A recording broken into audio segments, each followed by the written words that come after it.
Cet homme n'a pas le droit de se tromper.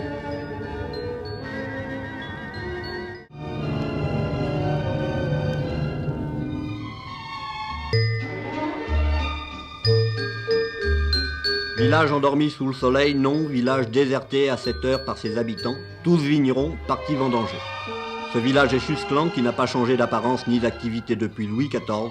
Les côtes du Rhône étaient déjà un vin apprécié. Le Rhône le voici majestueux, avec sur son rivage un bâtiment qui ne date pas du grand siècle. Ce n'est qu'une station de pompage et nous allons voir mieux. Marcoul, un site tout près de Chusclan, non loin de Codolet, la science la plus moderne, implantée entre deux villages du passé. Marcoul, cité atomique, n'y entre pas qui veut. Depuis janvier, lorsque la première grande pile atomique française G1 commença à diverger, à fonctionner si vous préférez, nul n'y pénétrait qui ne soit expressément appelé par ses occupations. Cela représentait tout de même 2500 personnes, en majorité des ouvriers de travaux publics, car Marcoul est en évolution continue. Après G1 viendront G2 et G3, et avec elles, la production de plutonium, combustible des moteurs de l'avenir, entrera dans une phase industrielle. Si les grilles de Marcoul se sont à nouveau ouvertes pour quelques heures aux caméras de la télévision, c'est que G1, pour la première fois en Europe occidentale et continentale, vient de produire de l'électricité d'origine nucléaire.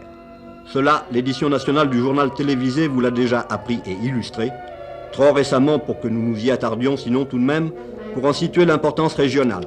Marcoul dans le Gard, à 5 km de Bagnols-sur-Cèze, à 10 km à vol d'oiseau d'Orange, n'est-elle pas la plus grande réalisation industrielle de la vallée du Rhône?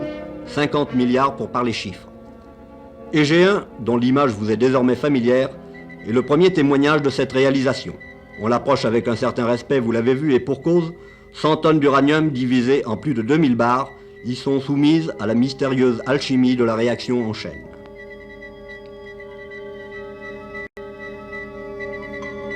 S'il faut retirer une barre de la pile, on l'enterre dans ce cimetière horizontal, après l'y avoir conduit en sous-marin.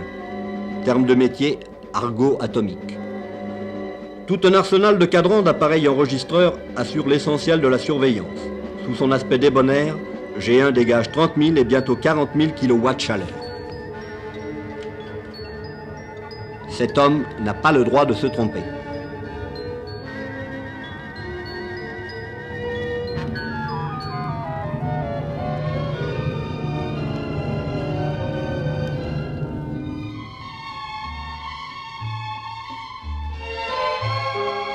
Et la chaleur qui naît dans les flancs de G1, associée aux eaux du Rhône, nous conduit à l'électricité atomique.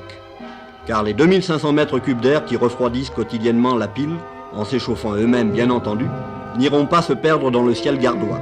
Cet air passera sur des tuyauteries où coulera l'eau du Rhône. Cette eau, portée à 200 degrés, sera vaporisée. Sa vapeur actionnant des turbines qui animeront un générateur, aboutira, comme dans toute centrale thermique, à la production d'électricité.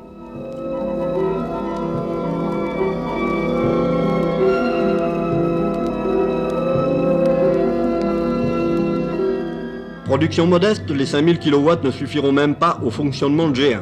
Il en faut 8000, mais viendront plus tard G2 et G3. On y travaille, vous le voyez.